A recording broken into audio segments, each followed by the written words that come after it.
রাসূলুল্লাহ সাল্লাল্লাহু আলাইহি ওয়াসাল্লাম জন্মের সময় ফেরেশতাদের সাথে শয়তানের তুমুল ঝগড়া। যেই দিন ভোরবেলায় মহানবী সাল্লাল্লাহু আলাইহি ওয়াসাল্লাম জন্ম নেন, সেই দিন বিশ্বের সবগুলো মূর্তি মাটির দিকে নত হয়ে পড়ে। ইরানের রাজার বিশাল প্রাসাদের বারান্দা কেঁপে ওঠে এবং ছাদের 14টি প্রাচীর ধসে পড়ে। বিশ্বের সব সম্রাটের সিংহাসন উল্টে পড়েছিল। বিশ্বের সব রাজা বোবা হয়ে পড়েছিলেন, অর্থাৎ তারা কথা বলতে পারছিলেন না। সেদিন গণকদের সব জ্ঞান লুপ্ত হয় এবং জাদুকরদের জাদুগুলো অকার্যকর হয়ে পড়ে। বিশ্বনবী সাল্লাল্লাহু আলাইহি ওয়াসাল্লাম জন্মের সময় শয়তান তার সন্তানদের মধ্যে আর্তনাদ করে ওঠে। ফলে সবগুলো শয়তান তার কাছে এসে বলে, কেন এত পেরেশান বা উদ্বিগ্ন হয়েছ? সে বলল, কাল রাতে কি হয়েছিল? রাতের প্রথম থেকে এই পর্যন্ত দেখেছি যে আকাশ এবং জমিনের অবস্থা বদলে গেছে। ভূপৃষ্ঠে ঘটে গেছে এক বিরাট ঘটনা। ঈসা আলাইহিসসালাম ঊর্ধ্ব আকাশে চলে যাওয়ার পর আর কখনো এত বড় ঘটনা ঘটেনি। সবাই গিয়ে খোঁজ খবর নাও যে কি ঘটেছে। শয়তানরা চারিদিকে ছড়িয়ে পড়ে এবং ফিরে এসে বলে, কই, কিছুই তো দেখলাম না। বড় শয়তান বা শয়তানের নেতা তখন বলল, এই বিষয়ে খোঁজ খবর নেওয়া আমাদের কাজ। আর তারপর সে পবিত্র মক্কার কাবাঘর সংলগ্ন অঞ্চলে আসলো। সে দেখল যে ফেরেশতারা কাবাঘরের চারিদিকে ঘিরে রেখেছেন। শয়তান সেখানে ঢুকতে চাইলে ফেরেশতারা হুঙ্কার দিলেন। ফলে সে ফিরে আসে এবং চড়ুই পাখির মতো ছোট হয়ে হেরা পর্বতের দিক থেকে সেখানে প্রবেশ করে। জিবরাইল আলাইহিসসালাম বললেন, ওরে অভিশপ্ত, ফিরে যা। সে বলল, হে জিবরাইল, আমার একটা প্রশ্ন আছে, বলতো আজ রাতে কি ঘটেছে? জিবরাইল আলাইহিসসালাম বললেন, সর্বশ্রেষ্ঠ নবী মুহাম্মদুর রাসূলুল্লাহ সাল্লাল্লাহু আলাইহি ওয়াসাল্লাম আজ রাতে জন্ম নিয়েছেন। শয়তান প্রশ্ন করল, তার মধ্যে কি আমার কোনো কর্তৃত্বের অংশ আছে?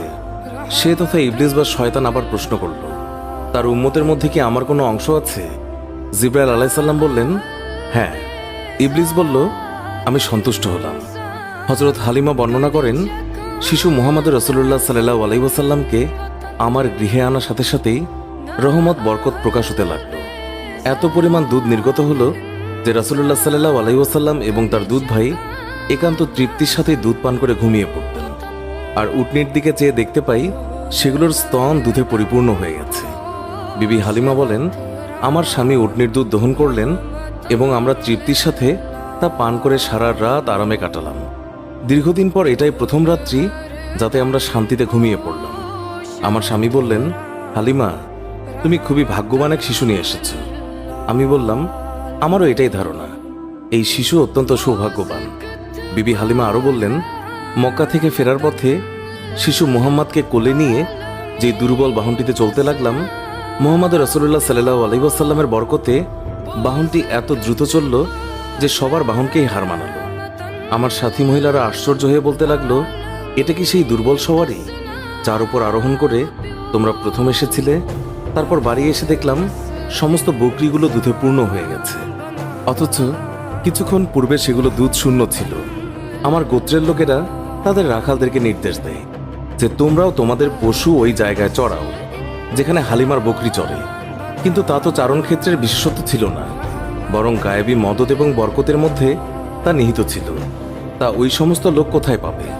এইভাবে আমরা প্রায় তার বরকতের ঘটনাবলী প্রত্যক্ষ করতাম। হযরত হালিমা বর্ণনা করেছেন, তিনি কখনো শিশু মুহাম্মদকে উলঙ্গ অবস্থায় রাখতেন না। সেই রূপ করলেই তিনি চিৎকার করে কাঁদতেন। যতক্ষণ পর্যন্ত তার শরীরের উপর চাদর টেনে না দেয়া হতো ততক্ষণ তিনি ক্রন্দন থামাতেন না। হালিমা বলেন, যেদিন থেকে আমি জানতে পারলাম শিশু মুহাম্মদ সাল্লাল্লাহু আলাইহি ওয়াসাল্লাম উলঙ্গ থাকতে পছন্দ করেন না, সেই দিন থেকে আর কখনো তাকে উলঙ্গ রাখেনি। তার দেহ আবৃত করে রাখার জন্য সর্বদাই সজাগ থাকতাম। হযরত আব্বাস বিন আব্দুল মুত্তালিব রাদিয়াল্লাহু তাআলা আনহু বর্ণনা করেছেন, তিনি রাসূলুল্লাহ সাল্লাল্লাহু আলাইহি ওয়াসাল্লামকে বলেছেন, আপনার নবুয়তের একটি মাত্র নিদর্শন ছিল আমার ইসলাম গ্রহণের কারণ। তা হলো, তিনি দেখলেন রাসূলুল্লাহ সাল্লাল্লাহু আলাইহি ওয়াসাল্লাম শৈশব অবস্থায় আঙ্গুলি সংকেতে চাঁদকে ইশারা করেছেন। রাসূলুল্লাহ সাল্লাল্লাহু আলাইহি ওয়াসাল্লামকে যেই দিকেই তার আঙ্গুলি ফেরাচ্ছিলেন চাঁদও ঠিক সেই দিকেই আসা যাওয়া করছিল। রাসূল এবং নবী হওয়ার এই একটি উজ্জ্বল প্রমাণ। শিশু মুহাম্মদ হালিমার গৃহে থাকা অবস্থায় কখনো তার উভয় স্তন থেকে দুধ পান করেননি।